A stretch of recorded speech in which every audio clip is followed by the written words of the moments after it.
안녕하세요. 바이블 안으로 여행입니다. 이번 영상도 정말 신기하고 어마어마하게 신비스러운 내용의 영상입니다. 믿음을 가지지 않고는 결코 이해할 수 없고 믿을 수 없는 내용의 바다에 대한 영상입니다. 이 바다는 지구상의 그 바다가 아닙니다. 하늘에 있는 바다입니다. 하늘의 바다라고요? 네. 그래서 미스테리하다고 말씀드립니다. 사람들은 그래서 더욱더 믿기 어렵습니다. 그러나 참으로 성경을 믿는 신자라면 그리 어렵지 않게 믿을 수 있습니다. 세상 어디에서도 들을 수 없고 세상 그 누구도 말해주거나 가르쳐주지 않는, 그리고 또 어느 과학자도 밝혀주지 못한, 오직 성경에서만 말하고 밝혀주는 그 바다에 대한 영상입니다. 그래서 이 영상을 보는 여러분은 어쩌면 행복한 자요, 행운이 많은 복받은 자임에 틀림없습니다. 자, 그럼 신기하고 신비스러운 그 바다에 대한 궁금증을 찾아 여행을 떠나볼까요? 항상 영상에서 말씀하고 있듯이 바이블 안으로 여행에서는 성경 속에서 신기하고 신비스러운 말씀들에 대한 궁금한 내용들에 대한 답을 성경 안에서 찾아 명쾌하고 확실한 해답을 찾아요. 여러분의 그 궁금증을 시원하게 제시하며 아울러 영상을 시청하는 분의 영적 성장과 함께 바른 신앙을 알 수 있도록 함께 공유하며 기쁨을 누리고 하나님과 더 가까이, 그리고 주님의 은혜를 더 입고 항상 감사의 생활을 할 수 있는, 나아가 성경의 바른 진리와 바른 지식을 함께 공유하는 채널입니다. 성경 말씀은 사실이며 진리입니다. 그래서 우리는 말씀을 대할 때 내 생각, 내 경험, 내가 알고 있는 지식을 기준으로 판단해서 믿으려고 해서는 안 됩니다. 우리는 단순히 성경 말씀이 무엇이라 말씀하는가, 그리고 그 말씀 그대로 단순히 어린아이처럼 믿는 그 믿음이 필요합니다. 하나님을 믿는 것도 주 예수님을 믿는 것도 모두 성경 말씀을 믿는 믿음에서 출발하며 그 모든 것을 알아가는 것도 성경 말씀을 바르게 알고 이해하고 깨닫고 믿는 것입니다. 이유는 성경 말씀이 진리이고 사실이기 때문입니다. 자, 그럼 이제 지구의 바다가 아닌 하늘에 있다는 그 바다에 대해 하나하나 그 신비를 밝혀보겠습니다. 다른 영상에서 하늘은 세 개의 하늘이 있다고 함께 공유한 적이 있습니다. 비행기가 날고 새들이 날아다니는 첫째 하늘, 우주선이 다니며 인공위성이 돌고 있는 둘째 하늘, 그리고 하나님의 보좌가 있는 셋째 하늘입니다. 그런데 하늘에 있는 그 신비의 바다는 바로 이 셋째 하늘 아래에 있습니다. 먼저 말씀을 보겠습니다. 창세기 1장 6절부터 8절입니다. 하나님이 가라사대 물 가운데 궁창이 있어 물과 물로 나뉘게 하리라 하시고, 하나님이 궁창을 만드사 궁창 아래의 물과 궁창 위의 물로 나뉘게 하시매 그대로 되니라. 하나님이 궁창을 하늘이라 칭하시니라. 저녁이 되며 아침이 되니 이는 둘째 날이니라. 이 말씀에서 보면 궁창은 하늘이라고 말씀하고 있습니다. 그리고 궁창 위에 물과 궁창 아래에 물이 있다고 말씀하고 있습니다. 간단히 그리고 아주 쉽게 말씀을 해석하면 궁창 위의 물은 즉 하늘 위의 물을 말하고, 이 물은 지금 말씀드리고자 하는 셋째 하늘 아래에 있는 그 바다에 있는 물이며, 하늘 아래에 있는 물은 땅에 있는 물인데 이 물은 지구의 강과 바다의 물을 말씀하고 있습니다. 또 시편 74편 13, 14절의 말씀도 보겠습니다. 주께서 주의 능력으로 바다를 나누시고 물 가운데 용들의 머리를 깨뜨리셨으며 악어 리워야단의 머리를 파쇄하시고 그것을 사막 광야에 거하는 자 백성에게 식물로 주셨으며 라고 말씀하고 있습니다. 여기 말씀에서 바다는 땅에 있는 바다가 아닙니다. 이 땅에 있는 바다에는 용들이 살고 있지 않습니다. 이전 만나에 대한 영상에서 언급하고 공유했던 만나의 재료가 이 바다에 사는 용들의 머리를 파쇄하여 천사들의 음식이기도 하고, 또 이스라엘 백성들에게 음식으로, 즉 하늘 양식으로 주었다고 했습니다. 이 바다는 지구에 있는 바다하고는 비교 대상이 아닙니다. 그만큼 상상하기 어려울 정도로 크고 어마어마하다는 것이죠. 마치 지구의 모든 물과 한 그릇의 물과 비교하는 것과 같은 것이죠. 이제 상상이 조금은 가나요? 그런데 이 바다도 때가 되면 사라진다고 예언되어 있습니다. 새하늘, 새 땅, 새 예루살렘이 창조되기 전에 바로 지금 있는 땅과 하늘이 불태워 사라질 때 이 바다도 사라집니다. 이 말씀은 각각 베드로후서 3장 7절과 요한계시록 21장 1절에 기록되어 있습니다. 베드로후서의 말씀, 지금 있는 하늘들과 땅은 주께서 같은 말씀으로 보관하사 경건치 아니한 사람들의 심판과 멸망의 날에 불사르기 위해 예비해 두셨느니라. 요한계시록의 말씀, 또 내가 새 하늘과 새 땅을 보니 처음 하늘과 처음 땅이 없어졌고 바다도 다시 있지 않더라. 여기에서 바다는 땅의 바다가 아닙니다. 문맥의 말씀에서 처음 땅, 지구가 사라지게 되면 바다도 함께 사라지기 때문에 바다를 새삼스럽게 언급할 필요가 없는 것입니다. 그런데 바다를 언급한 것은 이 바다는 땅에 있는 바다가 아닌 하늘에 있는 바다를 말하고 있음을 알 수 있습니다. 처음 하늘, 처음 땅, 그리고 하늘에 있는 바다를 포함하여 모두 사라진다는 것입니다. 또 다른 말씀을 보겠습니다. 요한계시록 4장 6절입니다. 보좌 앞에 수정과 같은 유리 바다가 있고 보좌 가운데와 보좌 주위에 네 생물이 있는데 앞뒤에 눈이 가득하더라. 이 말씀에서 보좌 앞에 란 말씀은 바로 셋째 하늘에 있는 하나님의 보좌를 말합니다. 그런데 보좌 앞에 수정 같은 유리 바다가 나오는데 바다가 유리 같다는 것이죠. 그만큼 바다가 깨끗하다는 것이고 또한 수정 유리처럼 단단하다는 것입니다. 왜 유리 바다라고 말씀하고 있는지는 욥기 38장 30절을 보면 그 해답을 알 수 있습니다. 물이 돌같이 굳어지고 해면이 어느니라. 개역성경.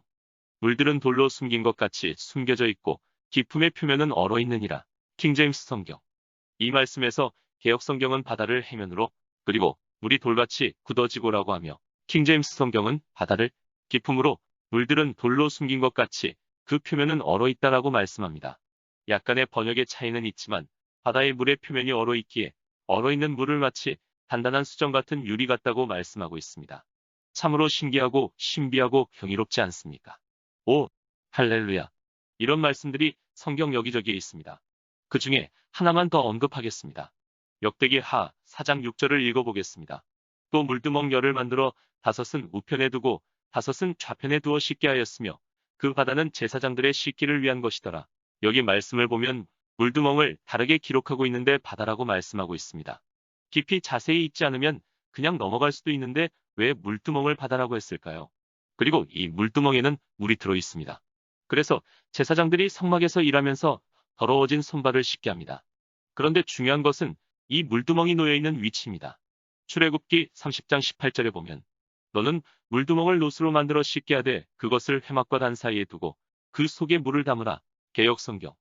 너는 또한 노스로 물두멍을 만들고 그것의 받침도 노스로 만들어 그것으로 씻게 하며 그것을 회중의 성막과 제단 사이에 두고 그 안에 물을 담으라. 킹제임스 성경. 회막 회중의 성막과 단 번제단 사이에 두라고 말씀합니다.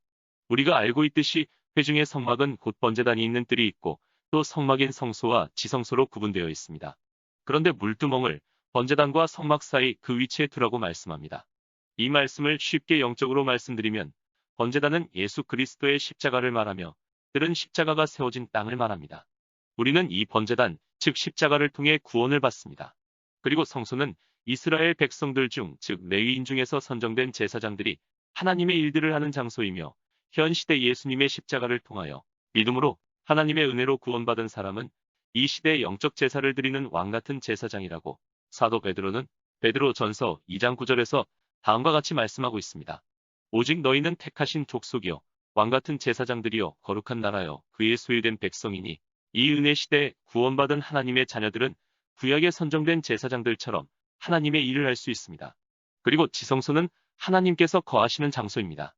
이 지성소는 이스라엘 대제사장이 1년에 한 번 거룩한 몸과 짐승의 피를 가지고 들어가는 곳입니다. 거기서 하나님께서 만나주시겠다는 것입니다. 출애굽기 25장 21절에서 22절에 거기서 내가 너와 만나고 라고 말씀하며 또 마태복음 27장 51절에 휘장이 위에서 아래로 찢어진 후 그리고 히브리서 10장 19절의 말씀 새롭고 살아있는 길로 지성소에 들어갈 담대함을 얻었는데라는 말씀처럼 우리는 이제 지성소를 가리고 있던 휘장이 찢어지고 하늘 보좌에 계신 하나님 아버지께 가는 길이 항상 활짝 열려 있기에 우리는 아무 때나 하나님을 만날 수가 있습니다. 지성소는 하늘 보좌가 있는 셋째 하늘을 가리킵니다. 다시 말씀드리면 땅과 하나님의 보좌가 있는 하늘 사이에 물두멍 곧 거대한 바다가 있다는 것입니다. 이 바다가 바로 셋째 하늘 하나님의 보좌 아래에 있는 그 바다를 말하고 있습니다. 그 바다를 성경에서는 물두멍 또는 바다라고 기록되었고 그 바다 속에는 상상할 수 없는 많은 양의 물이 있다고 말씀합니다. 이 얼마나 놀랍고 경이로우며 신비한 말씀입니까? 참으로 성경에서만 그것도 믿는 자들에게만 계시되는 진리이며 사실입니다. 구약은 신약의 그림자여 모형이기도 합니다. 구약의 방주, 성막, 반석, 유월절 어린 양, 안식일 등등 그리고 많은 인물들 중 특히 아담, 요셉, 모세, 여호수아 등등은 신약의 예수, 그리스도의 예표이며 그림자입니다.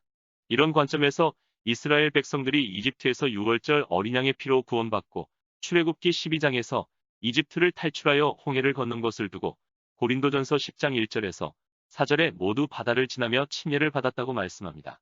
이 시대 우리는 믿음으로 예수님의 십자가의 피로 나의 모든 죄들을 씻음받고 용서받고 하나님의 자녀로 거듭난 후 육체의 생명이 끝나 죽음을 맞이하면 우리는 셋째 하늘 아래에 있는 이 바다를 통과하여 침례받음, 하나님과 주 예수님이 계신 곳, 즉 하늘 왕국에 들어갈 것입니다.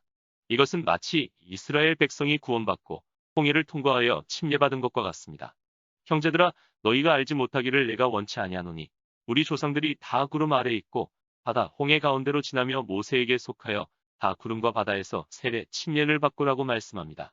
이 영상에서 깊이 있게 다루지는 않겠지만 마태복음 4장 19절에서 베드로에게 사람을 낚는 어부가 되리라는 말씀과 또 마태복음 13장 47에서 48절에서는 사람들을 좋은 물고기, 나쁜 물고기로 비유하는데 왜 사람들을 물고기로 그리고 베드로는 사람을 낚는 어부로 말씀하고 있을까요? 베드로는 어부여서 그렇게 부를 수도 있겠지만 제 생각에는 하나님께서 하늘 보좌에서 사람들을 보면 바로 보좌 밑에 바다가 있기에 마치 바다 속에 있는 물고기처럼 생각하셨기에 그렇게 비유하지 않았나 생각합니다. 이 생각은 성경 말씀이 아니라 제 생각입니다. 참고로 제 생각은 진리가 아닙니다. 그래서 믿지 않으셔도 되고 한번 가볍게 생각해 보는 것으로 만족하시면 될 것 같습니다. 오늘의 영상은 여기에서 끝은 맺습니다. 바이블 안으로 여행에서는 또 새로운 주제와 궁금증을 가지고 변함없이 참된 진리의 말씀으로 그 해답을 제시하고 여러분의 영적 성장을 도모하며 바른 믿음을 통하여 바른 신앙을 하는데 조금이라도 기여하고 싶은 마음에서 함께 공유하고 있습니다. 그럼 다음 영상에서 또 만나 뵙기를 바랍니다. 감사합니다.